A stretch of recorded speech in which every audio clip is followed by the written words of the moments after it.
Bible में 40 दिन और 40 रातों का महत्व।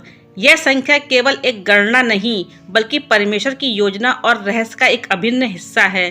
बाइबिल में कई स्थानों पर 40 दिनों का जिक्र आता है और हर बार यह समय एक महत्वपूर्ण मोड़ का प्रतीक बनता है, चाहे वह परीक्षा की घड़ी हो, आत्मा की शुद्धि हो या फिर एक नए अध्याय की शुरुआत। पुराने नियम में 40 दिन का महत्व। जब हम पुराने नियम को देखते हैं तो पाते हैं कि 40 दिन और 40 रातें परमेश्वर की शक्ति, न्याय और अनुग्रह का प्रमाण है। नूह की कहानी और प्रलय। सबसे पहले हम नूहा यानी नूह के समय को देखते हैं कि जब संसार पाप और अधर्म से भर गया तो परमेश्वर ने एक प्रलय भेजा। 40 दिन और 40 रात तक पृथ्वी पर वर्षा हुई और समस्त पृथ्वी जलमग्न हो गई। उत्पत्ति 7 के 12 में यह पद मिलता है। यह 40 दिन तक परीक्षा थी, एक न्याय था, लेकिन इसके बाद एक नया आरंभ भी हुआ। मूसा का उपवास और 10 आज्ञाएं। इसके बाद हम मूसा की कहानी देखते हैं। जब परमेश्वर ने इजरायलियों को मिस्र की दास्ता से मुक्त किया तो मूसा सिनै पर्वत पर 40 दिन और 40 रात तक उपवास करते हैं। वहीं पर उन्हें परमेश्वर की 10 आज्ञाएं प्राप्त होती हैं। यह समय उनके लिए आध्यात्मिक तैयारी और परमेश्वर से सीधा संवाद करने का था। यह वचन हमें मिलता है निर्गमन 34 के 28 में। एलिया का उपवास और पर्वत पर अनुभव। भविष्यवक्ता एलिया भी 40 दिन और 40 रात तक यात्रा करते हैं और परमेश्वर से मुलाकात करने हारेब पर्वत तक जाते हैं।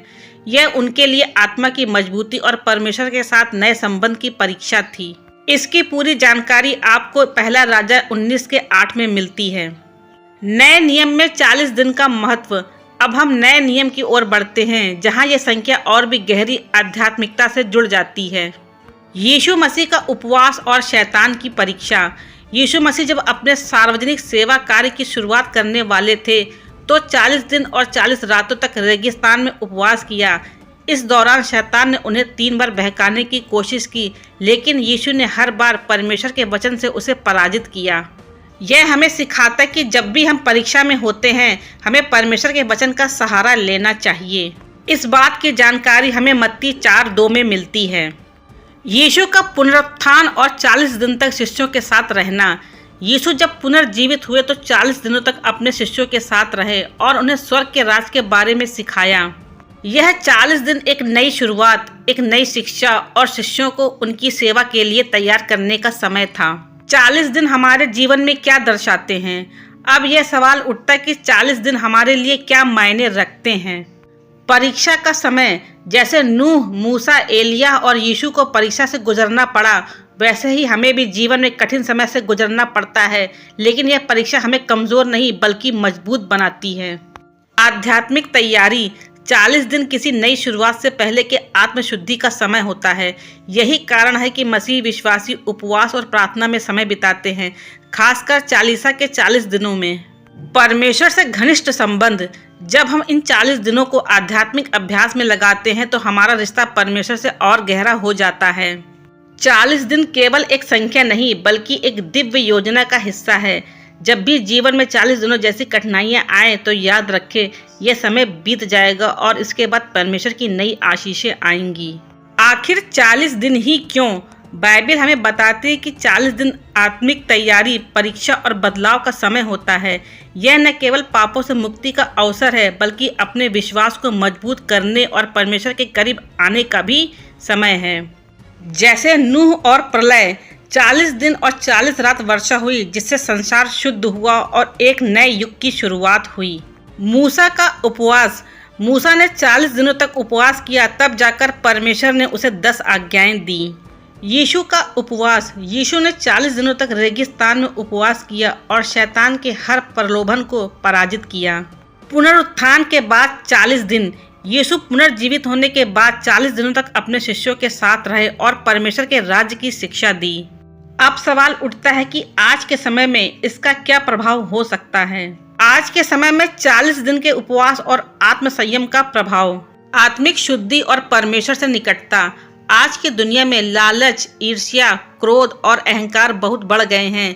40 दिनों तक उपवास हमें अपने अंदर झांकने और आत्मिक सुधार करने का अवसर देता है।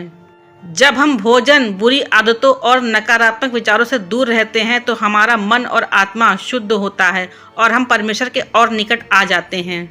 मानसिक और शारीरिक शांति। 40 दिनों तक आत्म संयम से जीवन में अनुशासन और संयम आता है। मानसिक रूप से जब हम ध्यान और प्रार्थना करते हैं तो हमारी चिंता और तनाव कम होते हैं। शारीरिक रूप से जब हम शुद्ध आहार और संयमित जीवन अपनाते हैं तो शरीर भी स्वस्थ होता है। पापों से मुक्ति और नए जीवन की शुरुआत। 40 दिन आध्यात्मिक पुनरुत्थान का समय होता है जब हम अपनी कमजोरियों को पहचानते हैं और परमेश्वर से शक्ति मांगते हैं, तो हमें पापों से मुक्ति और नए जीवन की ओर बढ़ने का अवसर मिलता है। आत्म नियंत्रण और इच्छा शक्ति को मजबूत करना। आज हम मोबाइल, सोशल मीडिया, अनावश्यक मनोरंजन और अन्य बुरी आदतों के गुलाम बन गए हैं। अगर हम 40 दिनों तक इन चीज़ों से दूर रह सकें तो हमारी आत्मा को शक्ति मिलती है। क्या आप 40 दिनों तक किसी एक बुरी आदत को छोड़ सकते हैं? क्या आप 40 दिनों तक रोजाना प्रार्थना और ध्यान कर सकते हैं? क्या आप 40 दिनों तक अपने क्रोध और कटुता पर नियंत्रण रख सकते हैं?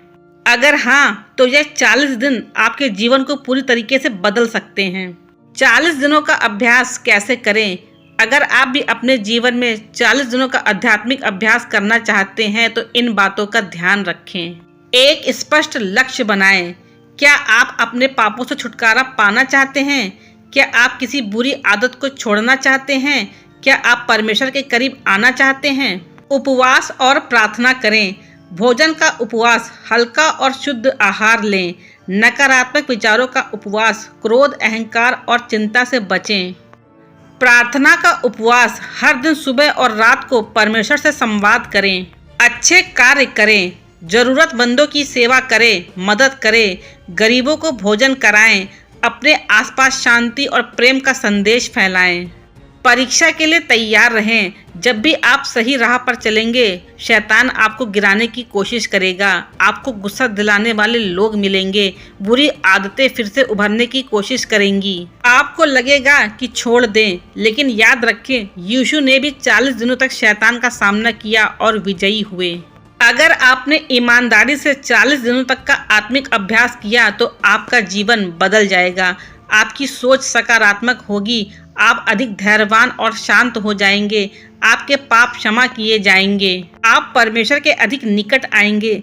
40 दिन का यह सफर आपको एक नए जीवन की ओर ले जा सकता है। 40 दिन केवल एक संख्या नहीं है, ये एक आध्यात्मिक यात्रा है। चाहे बाइबिल के समय हो या आज, 40 दिनों का उपवास और आत्मसंयम हमेशा बदलाव और नए जीवन की शुरुआत का प्रतीक रहा है। आज से ही इस सफर की शुरुआत करें।